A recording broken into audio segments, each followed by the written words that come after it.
Well, there's a special episode on DeFi, so actually it's worth we take a time to really explain what is DeFi so everybody can understand actually what it is. So what is DeFi? Very, very simply, it's decentralized finance, so DeFi refers to a financial ecosystem based on blockchain technology that operates without centralized intermediary. This means you can get a lot of the services we know from asset management to lending without any intermediaries, purely using smart contract code.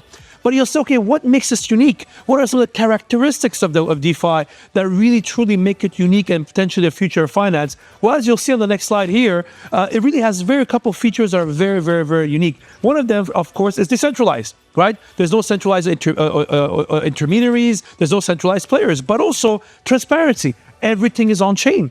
We can see pretty much all the activity happening on chain, which is very different from what happens in traditional finance. It's smart contract based. There's no individuals. It's all purely mathematical code and smart contracts.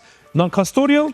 There's nobody custodying. You hold your private keys and you use the smart contracts to interact. And probably some two of the most important elements. One of them is composability. What does that mean? Is I can take any two DeFi applications that I want, mix and match them together, and come up with a new DeFi offering. This is the beauty of what we call financial Legos or composability. And last but not least, is permissionless. It means anyone, anywhere, regardless of where you're born, how much money you have, who you are, can use these financial services. There's no bank to tell you you're not rich enough to trade on DeFi, or because where you're born, you're not allowed to access it. This is why DeFi could be the future of finance. I like the idea about composability and the financial Legos. I think this gives DeFi a lot of room for growth. Absolutely, and I think that's why we're seeing already a lot of growth and excitement and investments in DeFi.